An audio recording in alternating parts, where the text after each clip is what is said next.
What's up guys, welcome back to another video. Today's video is all about this. This is the Boss DS2 Turbo Distortion.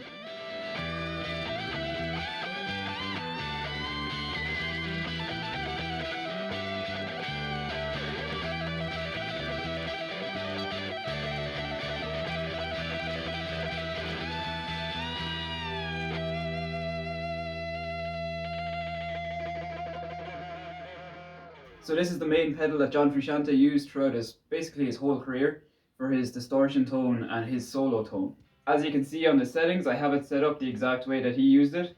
Everything is on 10 and you have this little switch here on the turbo distortion mode.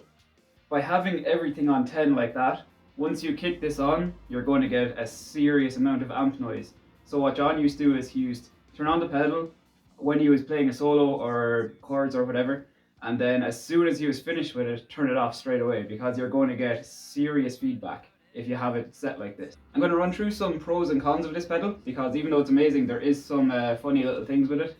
Con number one, feedback. Once you've it set like this on turbo mode with everything on 10, you're going to get serious feedback, as in the second you kick it on, your amp is going to scream even if you're not playing notes. So what you basically have to do is kick it on right as you're about to play a solo or right as you're about to play a chord that you need distortion on, and then the second you're done, turn it off straight away. I guess that con can also be a pro because you can get feedback at your will by the kick of a pedal, which is kind of cool. Con number two, you can't set your pedal up like this unless your amp is compressed. If your amp is already cranked and breaking up and compressed, and you switch this pedal on when it's on volume 10, you'll get a nice amount of volume jump, just the amount you want for a solo. If you have your amp clean and you turn this on when it's on volume 10, you're probably going to break every window in your house. So that is definitely a con for bedroom play, unless you have an amp that can naturally compress or you have a pedal running in front of this to compress your amp. I had problems with this pedal with my Fender amp because it's basically impossible to compress a Fender amp. So then you could possibly be asking, why wouldn't you just run it at lower volume? You absolutely can. The only reason I'm saying you run it at volume 10 is because you get a slightly different tone at volume 10 than you do at lower volumes, and that is the John tone. John ran it at 10. As soon as you run this thing at 10 with everything maxed out, it's John's tone in a box. So if you're wondering how you can compress your amp so you can run this at 10, there's a few different ways to do it. Number one, you can buy one of these or something like it. I've done a previous video on this, but I'll run you through it really quick. This dial here will actually compress your amp and actually break up the tone a lot. So that means once you turn on this pedal, it's not going to go through the roof with your volume. Number two is to buy a boost pedal. So if you're running your amp relatively dirty and then kick on a boost pedal, you're going to compress the signal. So once you kick this on at volume 10, when the signal is compressed, it can't go pretty much past here. Your signal is compressed down. Number three is to buy one of these. That was the Boss Katana I just showed you. So what you can do with that amp is you can run it on the clean channel, boost your gain, and that will compress your signal same way as a boost pedal would, I guess.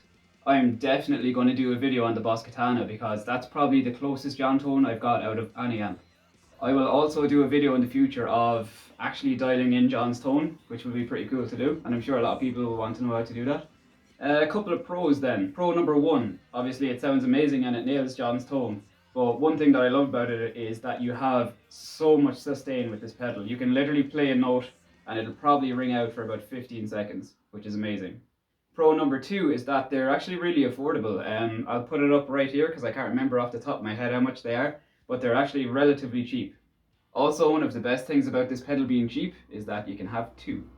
Pro number three is that it's made by Boss, and Boss make amazing pedals. Like, they're indestructible basically. Like, nothing ever goes wrong with Boss pedals in my opinion. They're built like tanks. You can literally drop this on the floor. I'm not going to do that to show you, but anyways. So you can literally kick this pedal around and it's never going to break. So with this pedal you can run it with a 9-volt battery or you have a power supply up here. As far as I know, John used batteries with this pedal because a lot of people say if you run batteries instead of a power supply, it actually quietens down the pedal. Or quietens down any unwanted feedback, I guess, because this pedal seriously feeds back.